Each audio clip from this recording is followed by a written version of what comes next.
This is the third video in the How to Apply to Penn State University series. So what this has created now is a user ID. You'll want to record this. In fact, many students will actually take a photo of this on their phone just so they have it and it's accessible.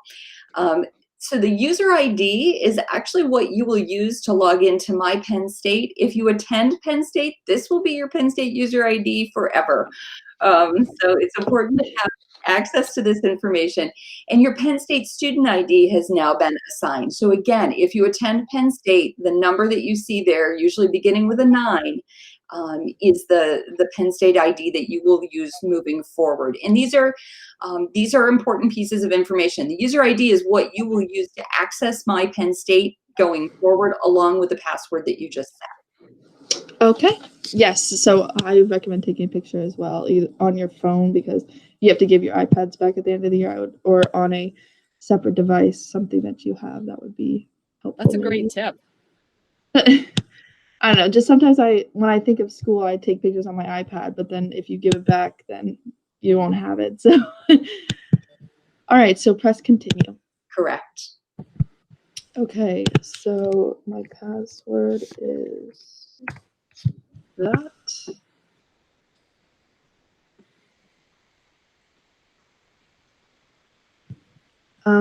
Okay. So now we have to answer these questions. So here it says you can receive text messages from Penn State, and would you recommend that, or is there some benefit, just another means of contact? Sure, it's another means of contact. I know sometimes when I work with students, I tend to use text messaging when I have a very important message to send. I'm not a huge fan of inundating you with text messages. So, for instance, if we're creeping up on a deadline and we're missing something for you, you'll probably get a text message from me. The university does use these beyond just in our counseling staff. You may get some messages via text message. So if you're not opposed to that and you really want to receive those communications from us in case there is something that's missing or something we think it's important for you to know, I would indicate yes here. Yeah, especially if Penn State is one of your first choices. I feel like as someone, if you don't check your email as often as some other people, and you check more text messages, like if I know a text message comes up on my phone because I get a ding, and then like I always check it because it's like second nature now. But like I feel like it's helpful for some schools, and I don't know. So you can choose for that one if you're applying. And then additional information. Expected entrance year to Penn State. That would be the year you would start. So for me, that would be 2020, fall of 2021. But for people in later years, I think you would just click the fall that you would be starting at Penn State, correct? Correct. Okay. And then, have you taken college credits after high school? The next question is the primary academic interest. So in this one, I think I'm going to choose engineering. Okay. And then my secondary academic interest is business. But okay, so what if I don't have two academic interests? Like, what if I'm really interested in just being an engineer? I think in this particular situation, it will allow you to move forward without a second option because it does not have an asterisk next to it. Oh, okay. All right. So I'll just keep it just for right now. And then my primary campus of interest will go with the Barron campus. And my secondary campus of interest would be the University Park campus. What happens if a student changes their mind after they submit this application? Are they allowed to change their campus location? So where we are in the process right now is just giving us an idea of where you think you might want to be at Penn State. This is actually, at this point, information we'll use for prospective students. So students, before they complete the application necessarily, it will basically say to us, we have a student here who might be interested in engineering or business.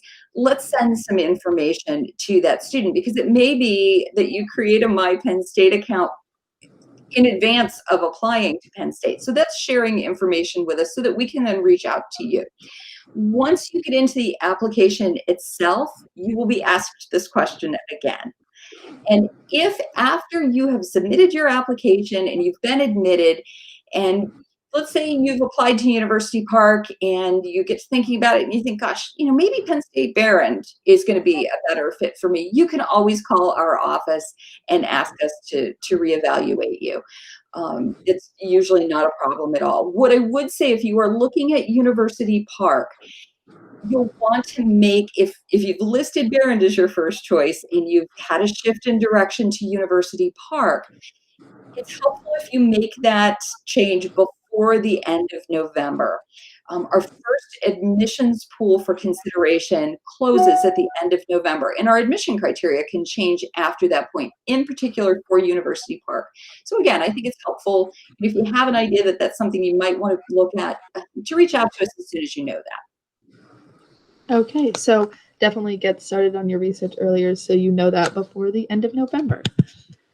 Awesome. So I'm going to change it to University Park first and then Behrend. So, Mrs. Grimm, would you say it's definitely easier if you think University Park is one of your prospective campuses, would you recommend putting that as your first choice and then the other, a different campus as your second? Because is it easier to go one way than the other? What I would say is go with your heart. Wherever you think you are most likely to attend Penn State and you really want to be considered, list that as your first choice. If you're really up in the air and you're not sure which one, then yeah, I would go with University Park, because I do think we have an easier time shifting a student to Behrend from University Park. But all in all, I think you need to assess where you're most interested in attending and list it accordingly. That's good to know, because I know a lot of kids that I'm talking to are like, well, University Park is just too big for me, but I like Behrend, but it's just too close to home. So they're like kind of up in the air. They're like, I want to go to Penn State, but I'm not sure which one I want to choose. So it's good to know that maybe University Park first, if you're really 50-50 split down the middle, and then you can easier to change into Behrend. Okay. And I'm always happy to talk to students individually as they're going through that process to kind of weigh the pros and cons and talk you through any questions you may have. Awesome. So then I press finish creating profile.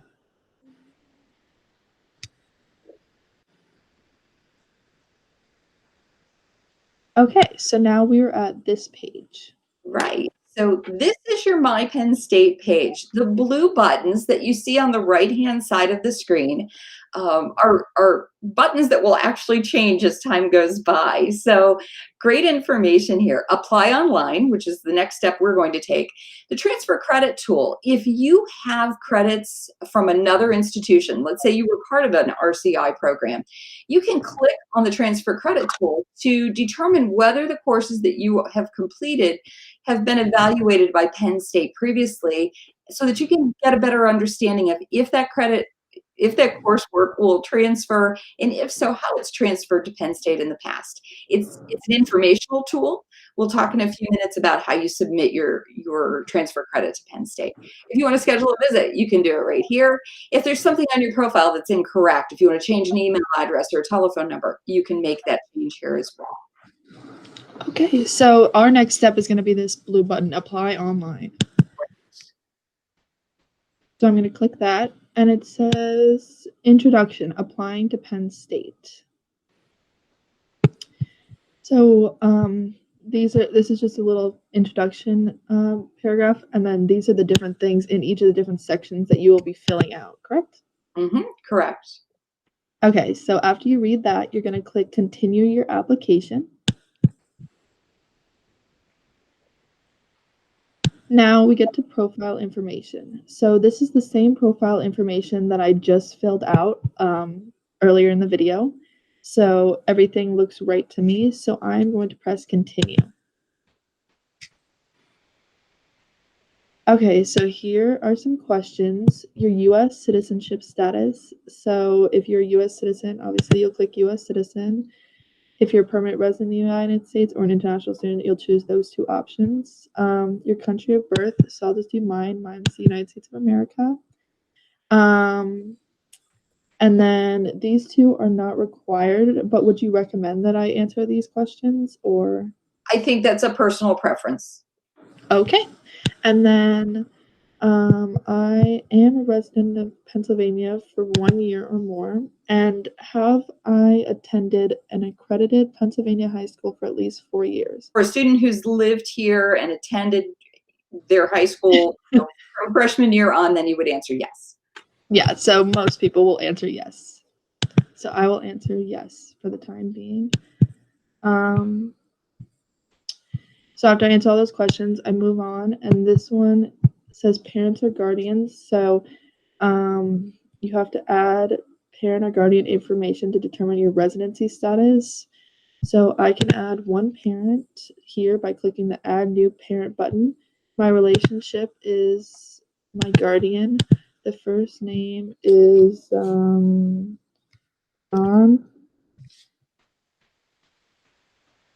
First name is John. The last name is I don't know, gross. The country of current residence is the United States. The street name is Fairviews Street, but you'll put your street, obviously.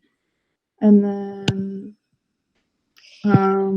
it'll fill in if you have it, or you'll fill in your city, your state, your postal code, and if this person is a resident of Pennsylvania. So I'm going to say yes. And the highest education level completed by this person. So you can answer I don't know, but there's less than a high school graduate or did not complete school, a high school graduate, post-secondary certificate, an associate 2-year degree, baccalaureate 4-year degree, or earned master's degree or higher graduate. So I'm going to pick baccalaureate and save parent or guardian. Before you go further, Izzy, I'm sorry, you're good. That's fine. I just wanted to point out at the very top of the page where you indicated guardian, you also should see an option for parent there as well. So if it is your parent that you're listing, you want to list that as parent. But if it is your guardian, through whatever the mechanism is, you'll want to indicate guardian. So you will have a couple of different options there. Okay, I can add another parent and show them that. So if you click relationship, you can click father or mother or guardian. Great. Okay. Yeah, we actually can't see that at our end for whatever reason, so that's fine. I just wanted to make that point. Oh, you can't see this drop-down menu? It's odd. I'm not sure why. Oh, I'm so sorry. I don't know. It's showing up on my end. Part of the reason I just called attention to it.